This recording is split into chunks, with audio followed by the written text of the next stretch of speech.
invented a new microchip which detects COVID-19 in your body. Should you be concerned? Well, I'm pretty sure Ben Swan is, and he will join us to discuss.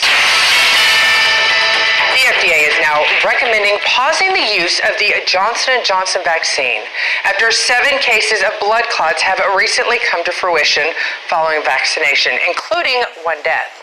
Now, this is being seen as a major blow, as more than 7 million Johnson & Johnson vaccinations have been administered. But why the caution over this now? Well, the Pentagon has developed a chip which can detect the COVID-19 virus in your body once implanted. Could the implant be the next thing the public could be shamed into getting? Well, with all of these details regarding the 2 stories, we bring in investigative journalist Ben Swan. I want to move on to the microchip, which senses COVID-19 in your body before symptoms and filters the virus from the blood before. It's being developed by the Pentagon. Your thoughts on this?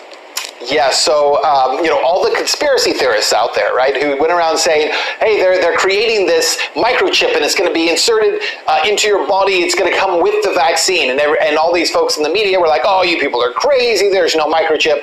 Then the Pentagon comes out and says, hey, actually, we have a microchip.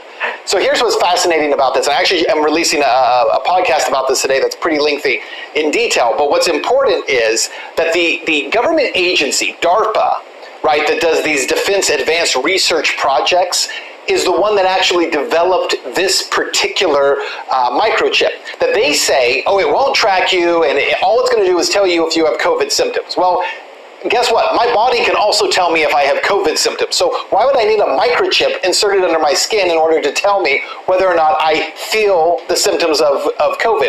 It's bizarre in that respect. But it's also important to note that DARPA, that same organization, is the same one that was funding gain-of-function research at the Wuhan Virology Lab for the last 10 years, especially since 2014. So the fact that they now want to come out and say, we're going to create a microchip that you can put under your skin, it will tell you whether or not you have COVID.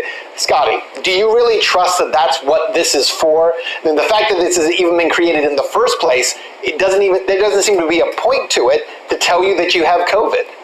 I think that's what scares me the most about this, is like you were working on a chip to go into people's skin. By the way, it's coming from the Pentagon. It's not coming from a private medical firm. And I think that's where my concern really is this one. So here's my question.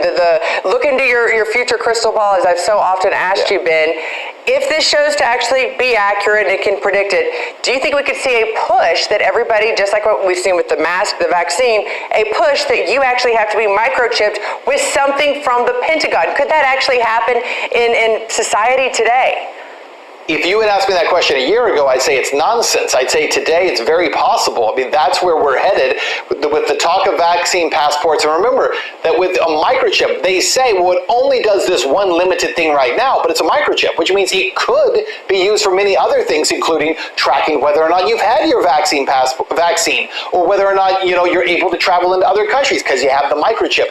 The application for a microchip is vast once it's already been created. So the idea that it's only there for determining whether or not you have it, I think is untrue. And yes, I think it's very likely there'll be a huge pressure to say the Pentagon is going to start microchipping people, and if you want to travel and you want to be able to go in and out of the country, you have to have this. And anybody who's listening who says, oh, that sounds like a conspiracy, a year ago, you would have said it was conspiracy to say that we're going to use the blockchain to create a passport so that you can travel from country to country. And that's happening right now as we speak. And I have to wonder what's going to happen if private industry gets a hold of this technology as well.